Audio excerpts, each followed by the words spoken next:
என் அன்பான மாணவ செல்வங்கள் அனைவருக்கும் என் இனிய காலை வணக்கம். நீங்கள் அனைவரும் நலமாக உள்ளீர்களா? நீங்கள் அனைவரும் நலமாகவும் பாதுகாப்புடனும் இருப்பீர்கள் என்று நான் நம்புகிறேன். உங்கள் அனைவரையும் தமிழ் வகுப்பிற்கு அழைப்பதில் மிக்க மகிழ்ச்சி அடைகின்றேன். இது நாள் வரைக்கும்ப்பா எல்லாரும் மற்ற சப்ஜெக்ட்ஸ் படிச்சிருப்பீங்க. ஜிகே, என்விடி, எம்எஸ் இந்த மாதிரி எல்லா சப்ஜெக்ட்டும் படிச்சிருப்பீங்க. தமிழ் இப்போ தான் நம்ம ஃபஸ்ட்டு படிக்க போகிறோம். ஏன்னா ரொம்ப நாள் லீவ் வந்துருச்சு இல்லையா? அதுக்கப்புறம் இப்போ தான் நம்ம தமிழ் படிக்க போகிறோம். அதுக்கு முன்னாடி ஒரு சின்ன சைலண்ட் ப்ரேயர் பண்ணிக்கலாம்.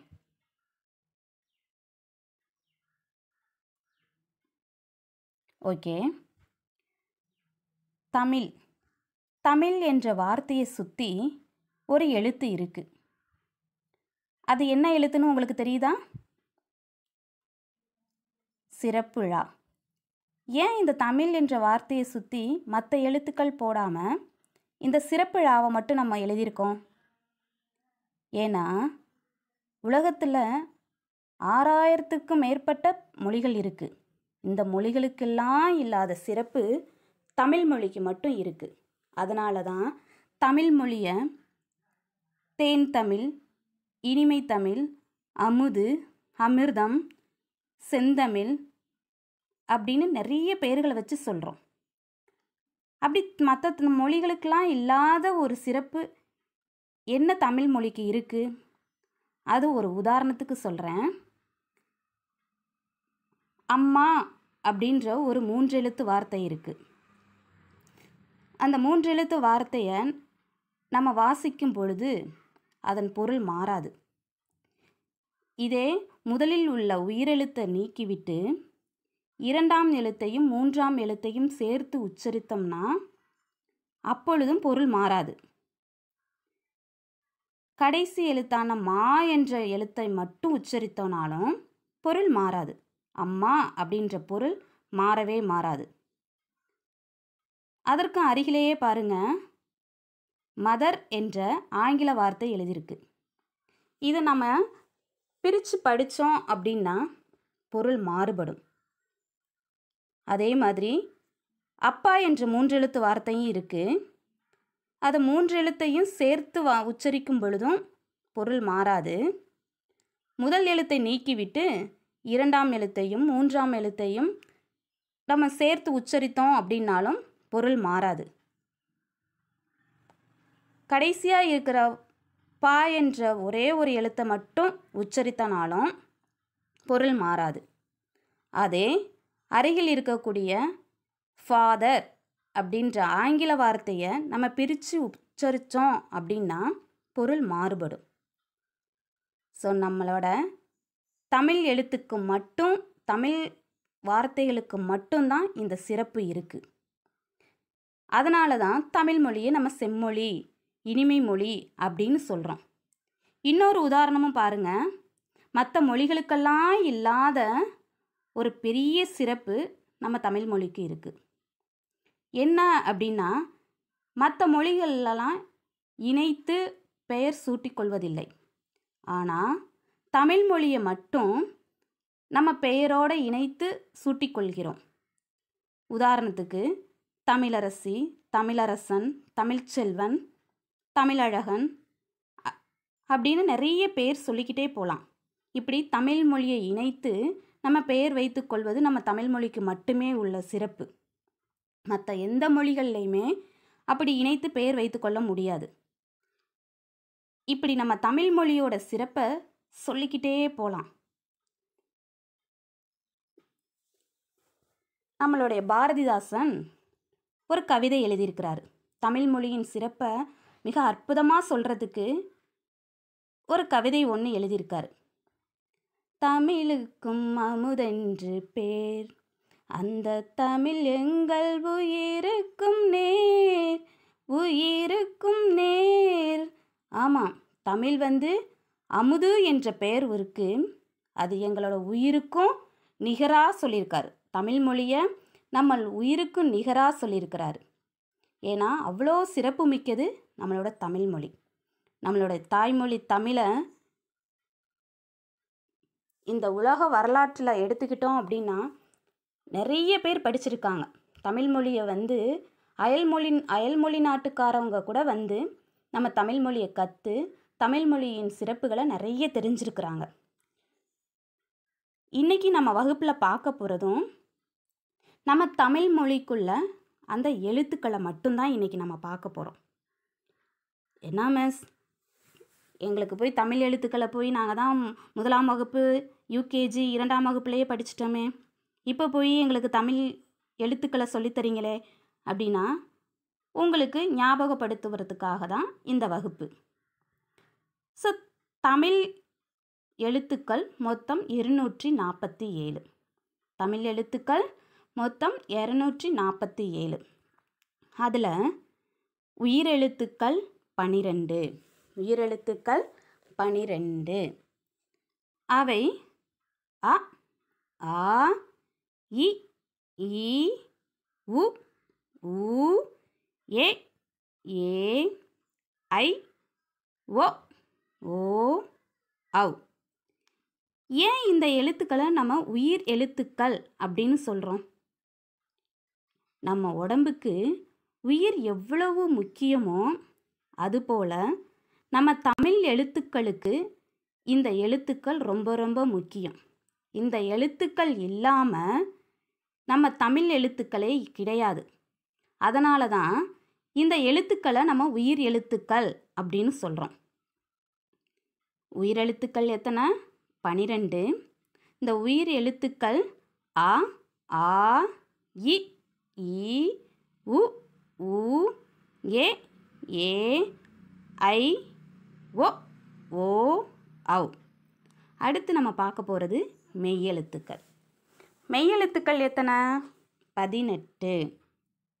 மெய்யெழுத்துக்கள் 18.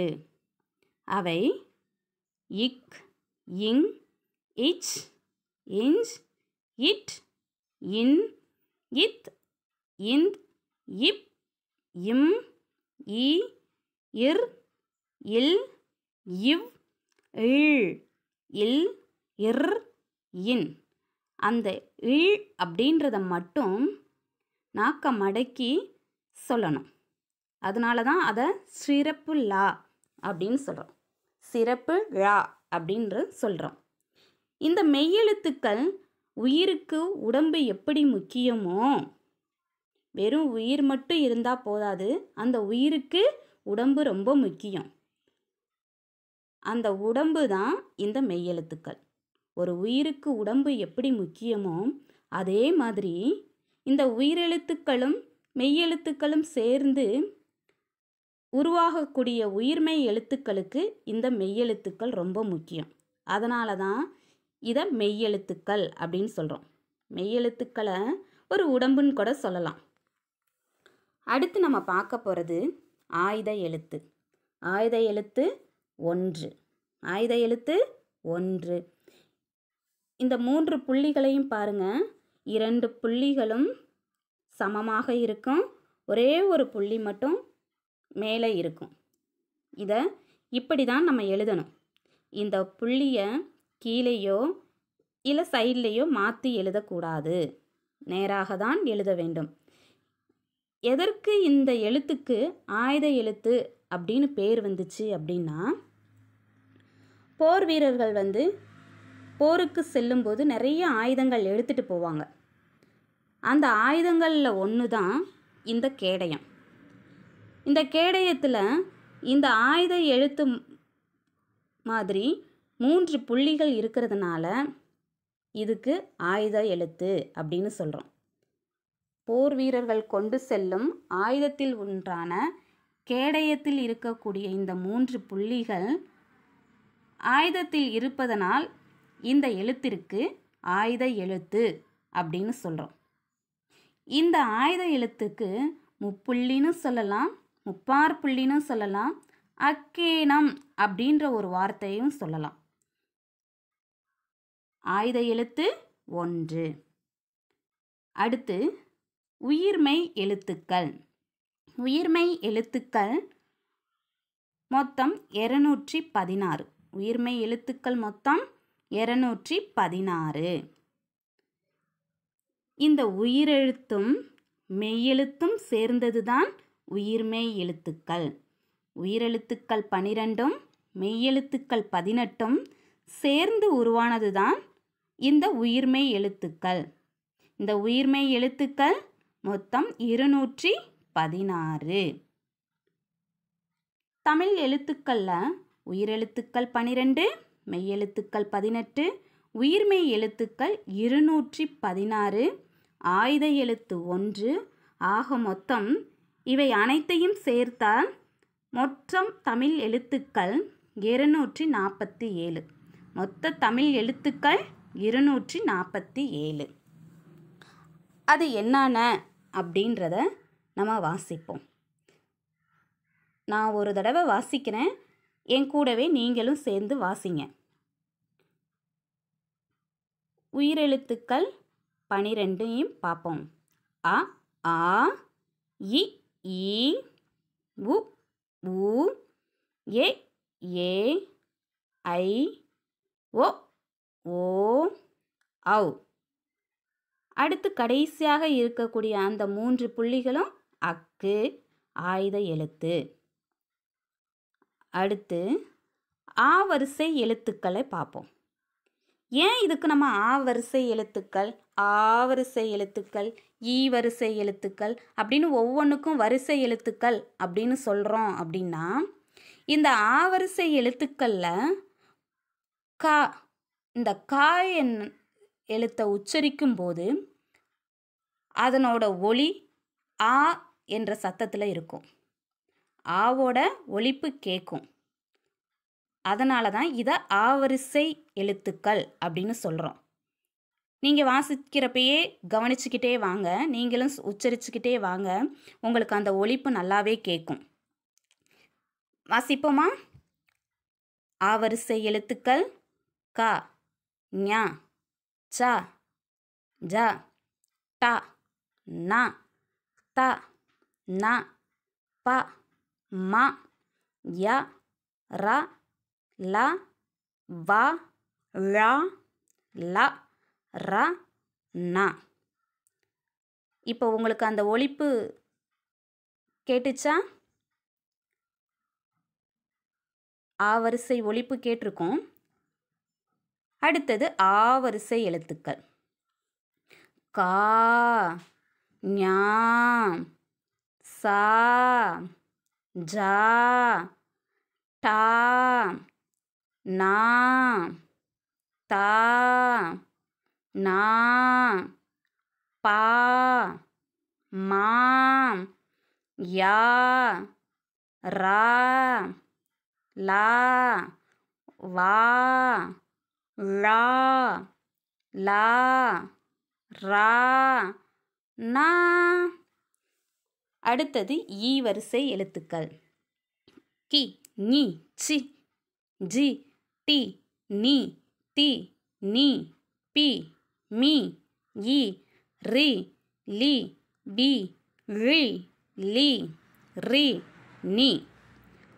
அடுத்து ஈ வரிசை எழுத்துக்கள் கி, நீ, சி, ஜி, டி, நீ, தி, நீ, பி, மீ, இ, ரி, லி, வி, ழி, லி, ரி, நீ. அடுத்து ஊ வரிசை எழுத்துக்கள் கு, ஞு, சு, ஜு, டு, நு, து, நு, பு, மு, யு, ரு, லு, வு, ழு, லு, ரு, நு. ஊ வரிசை எழுத்துக்கள் கு, ஞு, சு, ஜு, டு, நு, து, நு, பு, மு, யு, ரு, லு, வு, ழு, லு, ரு, நு.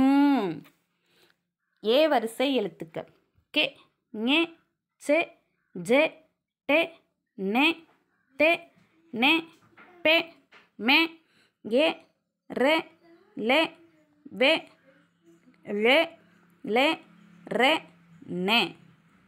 ஏ வரிசை எழுத்துக்கள் கே ஞே சே ஜே டே நே தே நே பே மே ஏ ரே லே வே ளே லே ரே நே. ஐ வரிசை எழுத்துக்கள் கை ஞை சை ஜை தை நை தை நை பை மை யை ரை லை வை ழை லை ரை நை. ஓ வரிசை எழுத்துக்கள் கோ ஞோ சோ ஜோ டோ நோ தோ நோ போ மோ யோ ரோ லோ வோ ழோ லோ ரோ நோ.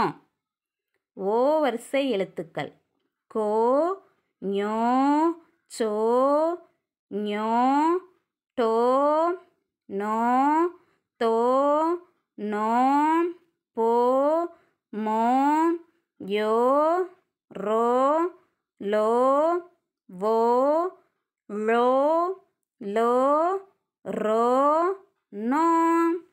ஔ வரிசை எழுத்துக்கள் கௌ ஞௌ சௌ ஞௌ டௌ நௌ தௌ நௌ பௌ மௌ யௌ ரௌ லௌ வௌ லௌ லௌ ரௌ நௌ. அடுத்து மெய்யெழுத்துக்கள் இக் இங் இச் இஞ்ச் இட் இன் இத் இந்த் இப் இம் இ இர் இல் இவ் இல் இல் இர் இன். மெய்யெழுத்துக்களை பாருங்கள். மெய்யெழுத்துக்களுக்கு மட்டும்தான் புள்ளி வச்ச எழுத்துக்கள் புள்ளி இருக்கும். புள்ளி வச்ச எழுத்துக்கள் அனைத்தும் மெய்யெழுத்துக்கள். மற்ற உயிர்மெய் எழுத்துக்கள் எந்த எழுத்துலையுமே பாருங்க புள்ளி இருக்காது. மெய்யெழுத்தில் மட்டும்தான் இருக்கும். புள்ளி வச்ச எழுத்துக்கள் மட்டும்தான் மெய்யெழுத்துக்கள். இப்போ நல்லாவே தெரியும் பாருங்க. உயிரெழுத்துக்கள் 12 மெய்யெழுத்துக்கள் 18 சேர்ந்து தான் நமக்கு இந்த உயிர்மெய் எழுத்துக்களை உருவாக்கியிருக்கு. நம்ம உச்சரிக்கும் பொழுது உயிரெழுத்துக்கள் ரொம்ப ரொம்ப முக்கியம்னு சொன்னோம் இல்லையா? தமிழ் எழுத்துக்களுக்கு ரொம்ப முக்கியம் உயிரெழுத்துக்கள். உயிரெழுத்துக்கள் இல்லாமல் தமிழ் எழுத்துக்கள் தோன்றாதுன்னு நம்ம சொன்னோம். நம்ம வாசிக்கும் பொழுதும் அந்த உயிரெழுத்து ஒலியும் கண்டிப்பாக கேட்டிருக்கு. அதை நீங்கள் உச்சரிக்கும் பொழுதே நல்லா கேட்டுக்கிட்டே வந்திருந்துருக்கலாம். நல்லாவே தெரிஞ்சிருக்கும். இந்த இதுக்குன்னு ஒரு வாய்ப்பாடே இருக்குது. இந்த வாய்ப்பாடு 1ஆம் வகுப்பிலேயே மிஸ்ஸு சொல்லி கொடுத்துருப்போம். இந்த மெய்யெழுத்தும் உயிரெழுத்தும் இணைந்து எப்படி உயிர்மெய் எழுத்துக்களை உருவாக்கியது அப்படின்னு. அதை பற்றி அடுத்த வகுப்பில் நம்ம பார்ப்போம். இப்போ இன்றைக்கி உங்களுக்கு வீட்டு பாடம் என்ன அப்படின்னா, 3ஆம் வகுப்பு மாணவிகள் மட்டும் இந்த உயிர்மெய் எழுத்துக்களையும் உயிரெழுத்துக்களையும் மெய்யெழுத்துக்களையும் மனப்பாடம் செய்து நீங்கள் ஒப்புவிக்க வேண்டும். உங்கள் அம்மா அப்பா உதவியுடன் நீங்கள் ஒப்புவிக்க வேண்டும். இதை 4ஆம் வகுப்பு மற்றும் 5ஆம் வகுப்பு மாணவிகள் இதை மனப்பாடம் செய்து பார்க்காமல் எழுதி எங்களுக்கு அனுப்ப வேண்டும். இதுதான் இன்னைக்கு உங்களுக்குள்ள வீட்டு பாடம். கண்டிப்பாக எல்லாரும் இந்த வீட்டு பாடத்தை செய்யுங்க. இது ஐயோ 1ஆவதுக்கு உள்ளது தானே 2ஆம் வகுப்புக்குள்ளது தானேன்னு நினைக்க வேண்டாம். ஏன்னா இந்த தமிழ்மொழி எழுத்துக்கள் நம்ம நல்லா தெரிஞ்சுக்கிட்டாதான் நம்மளால் எழுதவும் வாசிக்கவும் பிழையில்லாமல் செய்ய முடியும். நம்ம தமிழ் மொழியை பிழையில்லாமல் எழுதுவதற்கும் பேசுவதற்கும் வாசிப்பதற்கும் இந்த தமிழ் மொழி எழுத்துக்கள் மிக மிக அவசியம். அதனால் கண்டிப்பாக எல்லாரும் இந்த வீட்டு பாடத்தை செய்து அனுப்புங்க. நன்றி மாணவர்களே.